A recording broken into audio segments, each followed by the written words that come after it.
Did you know that there's a part in Hamilton County that was the state of Florida's first tourist attraction long before Disney and Universal Studios?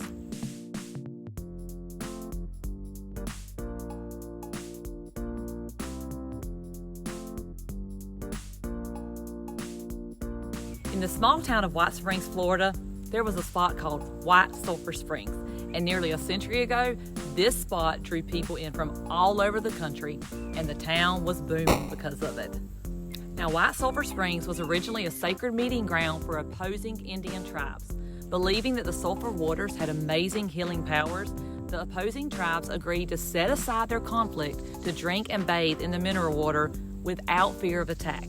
After purchasing land along the Swanee River, Bryant and Elizabeth Sheffield discovered the spring. Despite the fact that the sulfur-laden spring water stunk of rotten eggs, Mr. Sheffield claimed that upon drinking it, his nerves were calmed, his kidney troubles appeased, and his rheumatoid arthritis was cured. In 1903, the spring was enclosed by concrete walls that included multiple water gates and galleries to prevent water intrusion from the river flooding. A 4-story wooden bathhouse was constructed around the spring, and it included doctor's office for patient examinations and treatments, dressing rooms, spaces for concessions, and an elevator. Doctors would actually prescribe a bath in the mineral spring. People from all around came to White Springs. Regular people, millionaires, even famous people. Among the resort's most famous visitors were Henry Ford and Teddy Roosevelt.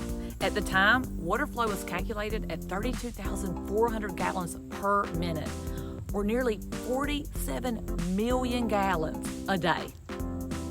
At its peak, there were nearly 15 hotels operating in White Springs. They stayed booked because everyone from all over the nation came for the springs.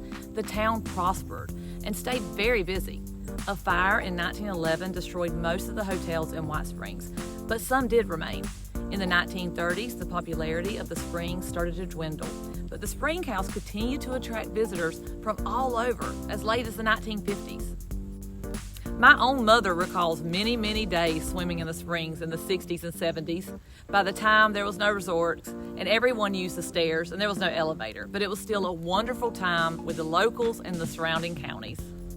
To everyone's surprise, in the later decade of the 20th century, something strange started to happen. The springs that pumped millions of gallons of water into the Swanee didn't anymore. This was something the residents had never seen before. The spring had flowed heavily their entire lives. The flow got weaker and weaker and was officially deemed dried up in 1990. And even though the record books have 1990 as the spring drying up, water flow still randomly comes back. Large amounts of rain fall north of the springs will sometimes activate the springs to start flowing again, but nothing like it did in the 1900s. That's all for today. I hope you enjoyed this interesting information about White Sulfer Springs in Hamilton County, Florida's front porch. I'm Christina McCulley, a local real estate agent here in Hamilton County. If there's anything you need with buying or selling property or any question at all, please feel free to reach out.